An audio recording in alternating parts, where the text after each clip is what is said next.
Okay, सो जो हमारा अब एक लास्ट मिनट रिवीजन रह गई है for death of a partner. Death of a partner में क्या है, ये पार्टनरशिप का एक 4 मार्क का क्वेश्चन आ सकता है। इसमें पहले क्वेश्चन को रीड आउट करेंगे ढंग से, क्योंकि हमने अपना माइंड कम यूज करना है, क्वेश्चन जो बोलेगा उसको फॉलो करना है।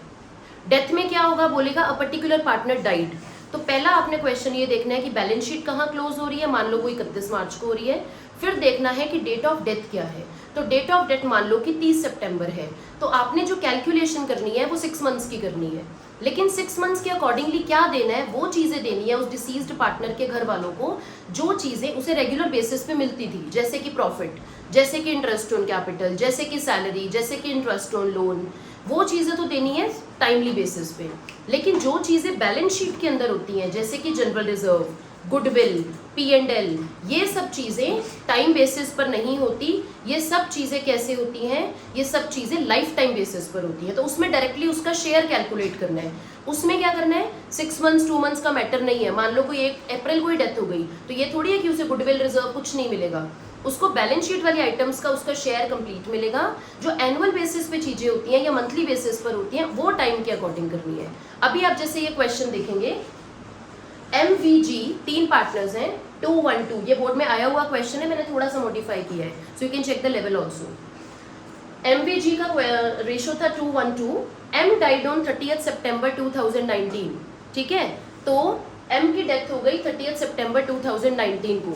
अब इधर ध्यान देना, M ये रहा, इसकी डेथ कब हुई है, 30 सितंबर 2019 को। उसकी कैपिटल का डेट दिया हुआ था 30 सितंबर 2009, सॉरी कैपिटल की डेट दी हुई थी 31 मार्च, मैंने यहाँ मेंशन नहीं करी है।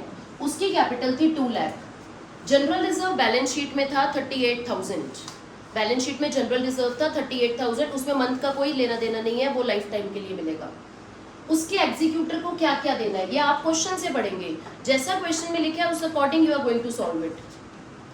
गुडविल देनी है, IOC देना है, लास्ट ईयर का प्रॉफिट किसी बात के लिए इसने बता रखा है, देख लेंगे क्यों, उसको उसके शेयर ऑफ प्रॉफिट देना है। उसके अलावा उसको सैलरी देनी है, उसकी ड्राइंग्स के पैसे कट कर रहे हैं।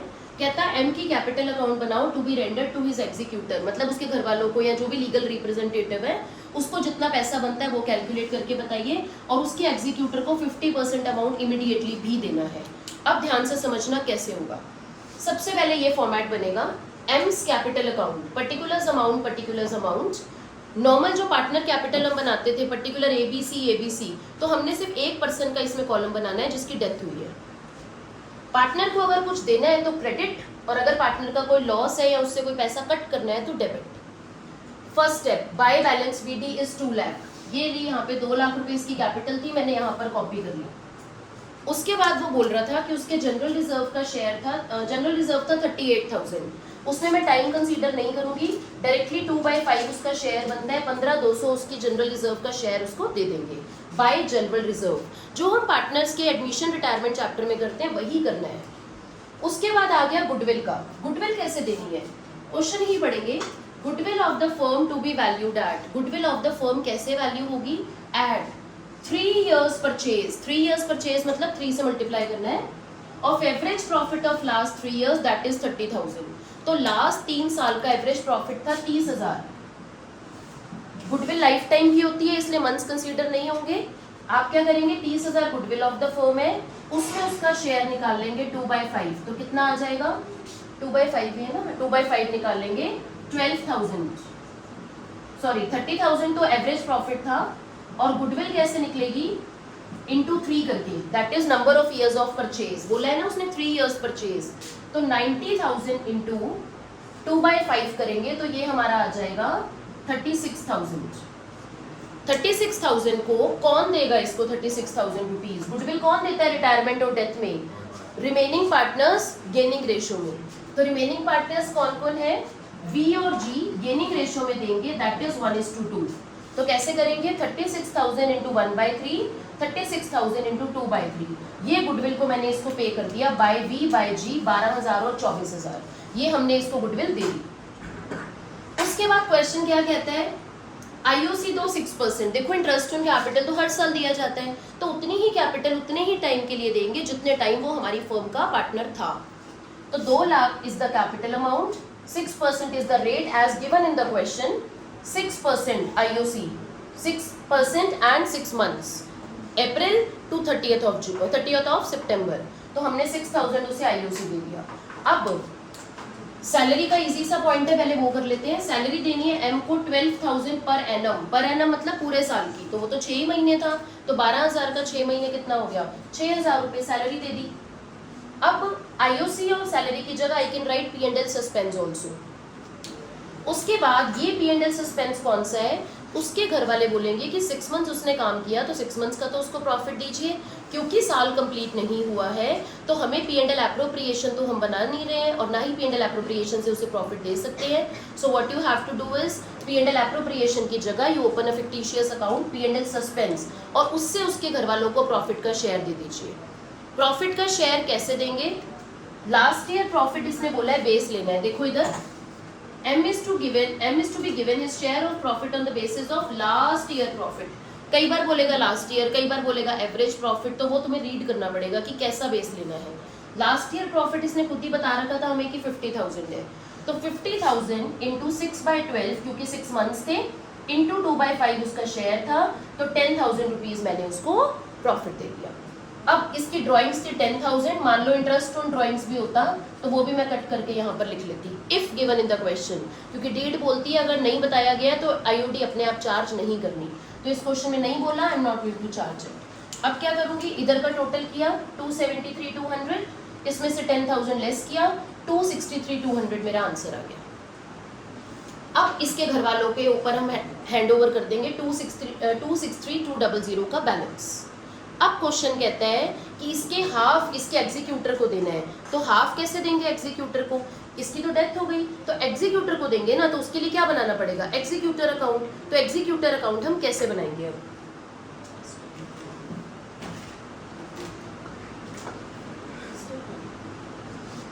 चलो एनीवेज इधर हम इरेज कर रहे हैं.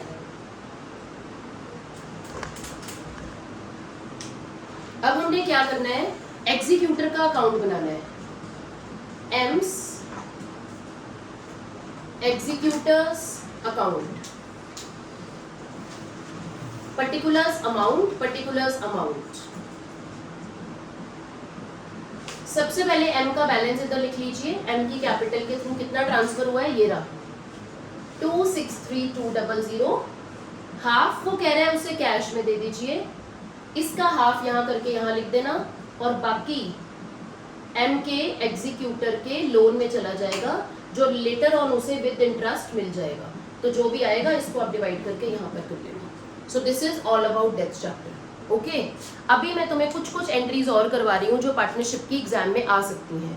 तो main entries are, you write up journal entries for partnership. Journal entries for partnership जो किसी भी चैप्टर से रिलेटेड हो, चाहे डेथ में आ जाए, चाहे रिटायरमेंट में, चाहे एडमिशन में, किसी भी तरीके वो एंट्रीज आ सकती हैं. तो you have to write it. सबसे पहले किसी भी रिजर्व को डिवाइड करने की एंट्री, जो रिजर्व है उसका नाम मेंशन कर दो. General reserve account debit to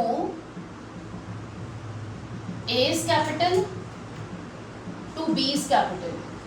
ये हमेशा किस रेशो में डिवाइड होगी, old partners old ratio.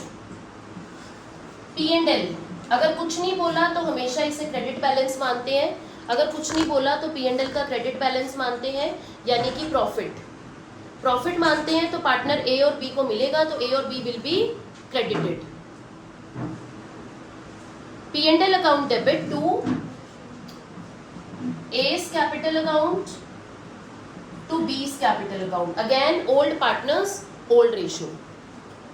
P&L अगर पेपर में कहेगा तो उसे क्रेडिट बैलेंस मानना है, यानी कि प्रॉफिट वाला. अगर डेबिट स्पेशली बोले तभी वो लॉस होता है. उसके बाद अगर आपने कोई भी लॉस को राइट ऑफ करना है, देखो जब भी रिकॉन्स्टिट्यूशन ऑफ फर्म होता है, old agreement comes to an end and new agreement comes into effect, उस टाइम पर ये सब चीजें हमें डील करनी होती है. अगर आप किसी भी लॉस को राइट ऑफ करते हो तो क्या होगा, ए और बी को लॉस होगा, ए डेबिट बी डेबिट. टू अगर गुडविल राइट ऑफ कर रहे हो तो टू गुडविल लिखोगे, P&L राइट ऑफ कर रहे हो तो टू P&L लिखोगे, और अगर एडवर्टीजमेंट सस्पेंस राइट ऑफ कर रहे हो तो टू एडवर्टीजमेंट सस्पेंस लिखोगे। रेशो में कंफ्यूज नहीं होना, इनमें हमेशा ही क्या होगा, ओल्ड पार्टनर्स ओल्ड रेशो, क्योंकि ये जिससे रिलेट करती है ये चीज़ें, जिस लोगों की हैं, चाहे ये जनरल रिजर्व जिन लोगों का है उन्हीं लोगों को मिलेगा ना, तो नए पार्टनर को तो मिलने का चांस ही नहीं है। ओके, और अगर कोई पार्टनर रिटायर हो रहा है या डेथ हो रही है तो वो पार्टनर भी अपना सारा शेयर लेकर के ही जाएगा। तो ओल्ड पार्टनर्स ओल्ड रेशो। अब इसका लॉजिक फटाफट से सुन लेते हैं। जनरल रिजर्व कहाँ होता है, बैलेंस शीट की लाइबिलिटी में। लाइबिलिटी हमेशा क्या होती है, क्रेडिट। अगर मुझे वो डिवाइड करना है तो जनरल रिजर्व क्या हो जाएगा, डेबिट। क्रेडिट को खत्म करना है तो क्या होगा, डेबिट। वो पैसा कहाँ जाएगा, ए और बी के अकाउंट में। जब हमारे बैंक अकाउंट में पैसा आता है तो मैसेज क्या आता है, your account is credited bye इतना। तो अगर मेरे अकाउंट में, मेरे कैपिटल अकाउंट में पैसा आ रहा है, कैपिटल बढ़ रही है, तो क्या होगा, क्रेडिट। तो ए और बी हो गए credit. In the same way P and L to A to B. अब इसमें क्या हुआ, ये तीनों चीजें पड़ी होती हैं असेट साइड में, बैलेंस शीट की। असेट हमेशा कौन सा बैलेंस होता है असेट का, डेबिट। अगर उन्हें खत्म करना है तो क्या होगा, क्रेडिट। तो ये तीनों चीजें क्रेडिट होंगी और इसका लॉस हमें बियर अप करना पड़ेगा। हमें बियर अप करना पड़ेगा तो हमारा अकाउंट कम हो जाएगा, और कैपिटल जब कम होती है, अकाउंट कम होता है, तो क्या होता है, डेबिट। जैसे मान लो ये दोनों बैलेंस शीट की साइड्स है, असेट एंड लायबिलिटी साइड, दोनों इक्वल चल रही हैं। अभी क्या हुआ, वो बोले कि गुडविल को बुक्स में से निकाल दो, तो मेरी असेट साइड डाउन हो गई, तो बैलेंस शीट तो मैच नहीं करी ना, तो ये तो हमारे ऊपर नीचे रह गया। तो what we have to do is, हमें किसी तरह लायबिलिटी को भी रिड्यूस कर देते हैं ताकि हमारी बैलेंस शीट मैच हो जाए। तो क्या हुआ, हमने कैपिटल को रिड्यूस किया, कैपिटल कहाँ होती है, लायबिलिटी में, लायबिलिटी रिड्यूस हो गई, तो बैलेंस शीट अगेन इक्वल हो गई। ये उस लॉजिक से चल रहा है। ये हो गया। अब इसके बाद एक पॉइंट आता है WCF का। डिसोल्यूशन में इसका ट्रीटमेंट अलग है, वो मैंने तुम्हें वीडियो में बता दिया था। बाकी सारे change in PSR, admission, retirement, death में सेम है। क्या रहेगा WCF का, workman compensation fund. Normally workman compensation fund debit होता है जब उसे खत्म करना होता है, वैसे तो क्रेडिट होगा एज अ लायबिलिटी, खत्म करना है तो डेबिट होगा। मान लो 1 लाख का फंड है और उसके अगेंस्ट क्लेम है 60,000 का, यानी हमने अपने वर्कमैन को 60,000 का क्लेम तो देना ही है। So that is the new liability for us. तो न्यू लायबिलिटी है तो लायबिलिटी हमेशा क्या होगी, क्रेडिट। तो WCF debit 1 lakh, to claim 60,000, मेरे लिए कितना बचा 40, तो 40,000 हम लोग आपस में डिवाइड कर लेंगे। ये एडमिशन चैप्टर में नॉर्मली यूज होता है। To A to B, old partners again old ratio. मान लो 1 लाख का क्लेम है, 1 लाख का WCF है और 1 लाख का ही क्लेम आ गया, तो क्या एंट्री होगी, WCF to claim 1 lakh 1 lakh. 1 lakh का WCF है, कोई क्लेम नहीं आया, क्लेम हटा दो, सारा क्या बच गया, WCF to A to B, 1 lakh को डिवाइड कर दो। मान लो 1 लाख का WCF है और क्लेम आ गया 1,30,000 का। यहां पर थोड़ा सा इशू है, देखो WCF हमारा है 1 लाख का और क्लेम आ गया 1,30,000 का, तो we were not ready for that, है ना। तो क्या करेंगे, WCF डेबिट 1 लाख, वो तो चलो मैंने खत्म कर दिया। Claim is a new liability, I have to give it for 130, तो डेबिट 30 कहां से लाऊं, तो 30 हम पुट करेंगे रीवैल्यूएशन से, तो revaluation account will be debited bye 30,000। ये वो पॉइंट्स है। सेम ट्रीटमेंट रहता है इन्वेस्टमेंट फ्लक्चुएशन रिजर्व का। इन्वेस्टमेंट फ्लक्चुएशन रिजर्व में क्या रहता है, सबसे पहले ये रेज कर देते हैं हम इन्वेस्टमेंट फ्लक्चुएशन रिजर्व इसलिए बनाते हैं ताकि अगर इन्वेस्टमेंट्स की वैल्यू डाउन हो जाए तो हमारे पास एटलीस्ट कुछ फंड हो to cover up the loss. तो मैंने डेबिट किया IFR अकाउंट डेबिट। अगर इन्वेस्टमेंट कम हो रही है तो इन्वेस्टमेंट को क्रेडिट कर दूंगी, क्योंकि इन्वेस्टमेंट एसेट है, डेबिट होता है, कम होता है तो क्रेडिट। अगर मेरे पास कुछ बच रहा है तो A और B will divide it, old partners and old ratio. अगर मान लो इन्वेस्टमेंट है 10,000 की, वो कहता है इन्वेस्टमेंट कम हो गई 2,000 से, ठीक है मैंने डाउन कर दी, 8,000 तो फिर भी हमारे लिए बच गया, हम बांट देंगे। अगर IFR है 10 का, वो कहता है इन्वेस्टमेंट पूरी लो हो चुकी है 10,000 से, ओके डन, कुछ नहीं करेंगे, हमारे लिए कुछ नहीं बचा। ऑन द कंट्रेरी वो बोलता है IFR था आपका 10,000 का और इन्वेस्टमेंट का रीवैल्यूड अमाउंट से जब हम कंपेयर कर रहे हैं तो इन्वेस्टमेंट कम हो गई 15,000 से, तो अभी हमारे लिए कुछ बचा नहीं, उल्टा हमें पे करना पड़ेगा, तो डेबिट हो जाएगा 5,000 फ्रॉम रीवैल्यूएशन अकाउंट। ओके, सो ऐसा कई बार पेपर में क्या होता है, एसेट में इन्वेस्टमेंट दी होती है और उसके ब्रैकेट में लिखा होता है मार्केट वैल्यू इज दिस, तो उसे भी कंसीडर कर लेना। नीचे पॉइंट्स में नहीं दिया होता, कई बार ऊपर पॉइंट्स में दिया होता है। लास्ट पॉइंट करा रही हूँ पीबीडी का। आप जब कभी क्वेश्चंस देखेंगे तो उसमें क्या होता है, असेट में डेटर दिए होंगे मान लो कि 1 लाख के, और पीबीडी मान लो कि दिया होगा 10,000 का, और फाइनल वैल्यू भी होगी 90,000 की। जब नीचे आप पॉइंट्स चेकआउट करते हो, पीबीडी कई बार लाइबिलिटी में भी दिया होता है, एक बार चेक कर लेना। कई बार नीचे पॉइंट्स में दिया होता है कि बैड डेट हो गए 2,000 के, तो बच्चे पूछते हैं क्या ये रिवैल्यूएशन में आएगा? ये नहीं आएगा। क्यों नहीं आएगा?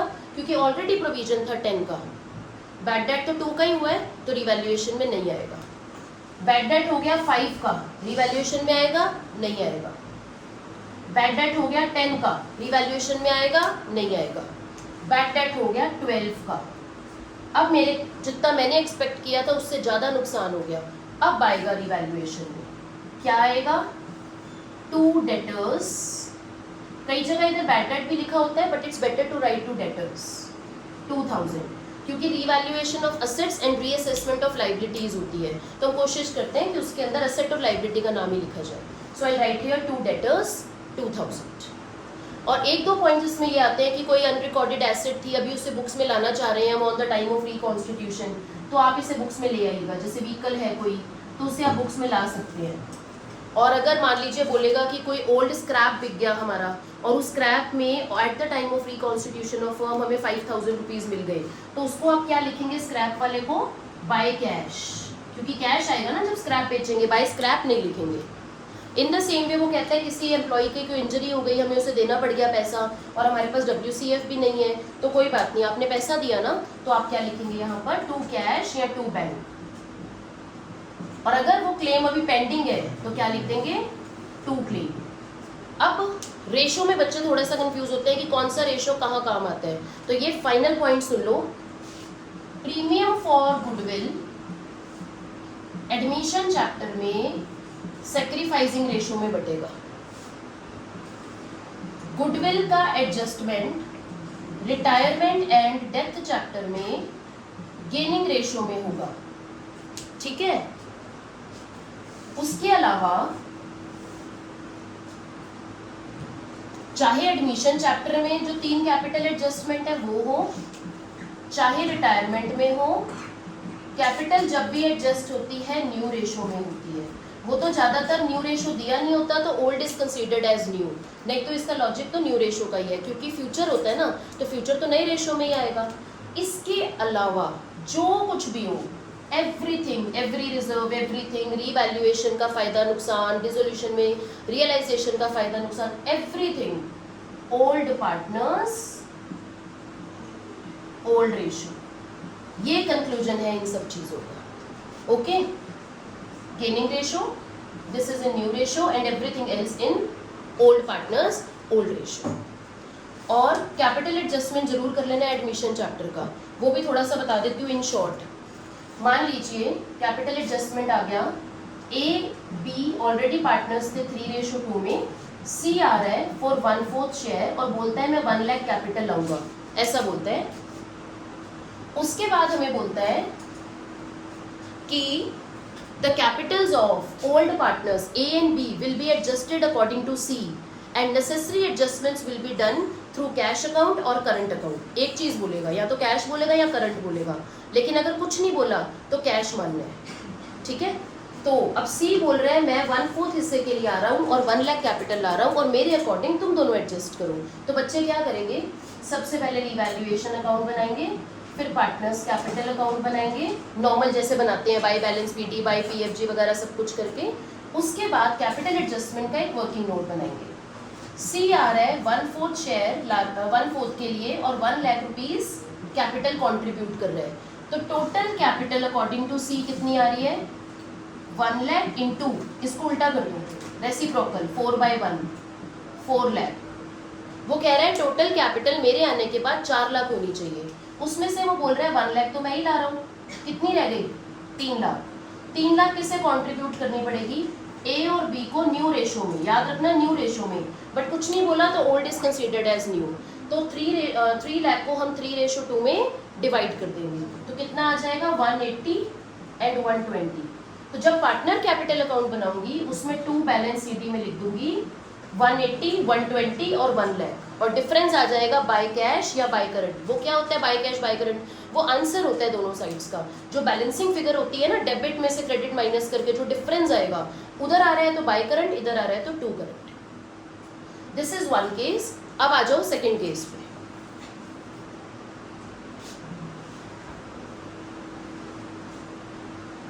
सेकेंड केस में बोलते हैं, सी बोलता है I am coming as a partner but I will bring proportionate capital. Proportionate का मतलब होता है जितना मेरा शेयर बनता है मैं उतनी कैपिटल ले आऊंगा। तो मान लो वो कहता है मैं 1/4 के लिए आ रहा हूँ, तो 1/4 कैपिटल ही लाएगा टोटल कैपिटल की, राइट।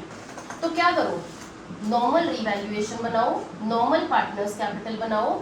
नॉर्मल पार्टनर्स कैपिटल में जो 2 बैलेंस सीडी आ रहा है उसे लिख लो, ए का भी कॉपी कर लो, बी का भी कॉपी कर लो। सी का हमको नहीं पता कि कितनी उसकी कैपिटल बननी चाहिए, तो लीव इट। तो क्या करेंगे, लास्ट में वर्किंग नोट बनाएंगे, एडजस्टमेंट ऑफ कैपिटल्स। ए की क्लोजिंग कैपिटल, बी की क्लोजिंग कैपिटल जो भी आई है यहाँ से, उनको कॉपी करके ऐड कर देंगे। ऐड कर ली। उसके बाद नया पार्टनर 1/4 के लिए आ रहा है, तो इसका मतलब ए और बी मिला के कितने शेयर के लिए बैठे हैं, 4 में से बन गया 3/4 के लिए कौन बैठे हैं, ए और बी। रेसिप्रोकल 4 में से बन गया 3/4 के लिए ए और बी बैठे हैं। अब क्या करो, मान लो इसकी क्लोजिंग कैपिटल थी 1 लाख, इसकी क्लोजिंग कैपिटल थी मान लो कि 3 लाख, मिलाकर के हो गई 4 लाख।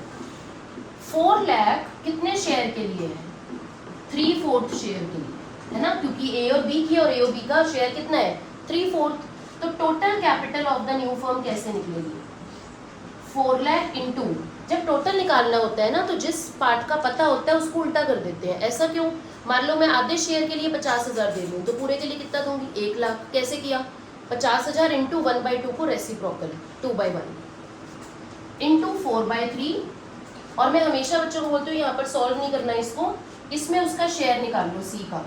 कैसे निकलेगा, 4 लाख इंटू 4/3 इंटू 1/4, ये हमेशा आपस में कट जाएंगे, तो उससे क्या होगा, एक कैलकुलेशन बच जाएगी। ओके, तो इसको सॉल्व कर लेंगे and will find our answer. वो होगी सी की proportionate capital which he will bring. तो उसे फिर बाय कैश में और 2 बैलेंस सीडी में हम लिख देंगे, ठीक है। और एक छोटा सा पॉइंट लास्ट में और बच गया, एडमिशन का ही अगर पेपर इजी आ गया तो वो बोलेगा कि सी बोलता है मैं प्रोपोर्शनेट कैपिटल नहीं लाऊंगा, मैं लाऊंगा 50% of combined capital of A and B. 50% of combined capital of A and B. अब सोचो कंबाइंड कैपिटल कैसे निकलेगी, बहुत ही आसान है। ए की क्लोजिंग कैपिटल निकाल ली, क्लोजिंग 2 बैलेंस सीडी जिसे लिखते हैं, अभी जैसे वो 1 लाख थी, बी की कितनी हो गई 2 लाख। मान लो कैपिटल अकाउंट जब क्लोज करोगे 2 बैलेंस सीडी, उसको टोटल करो 3 लाख। वो कहता है मैं उसका कंबाइंड कैपिटल का 50% लाऊंगा। कंबाइंड कितनी है 3 लाख, 3 लाख का कर दो 50%, कितना आ गया 1.5 लाख। तो सी को हम बोल देंगे ब्रिंग 1,50,000।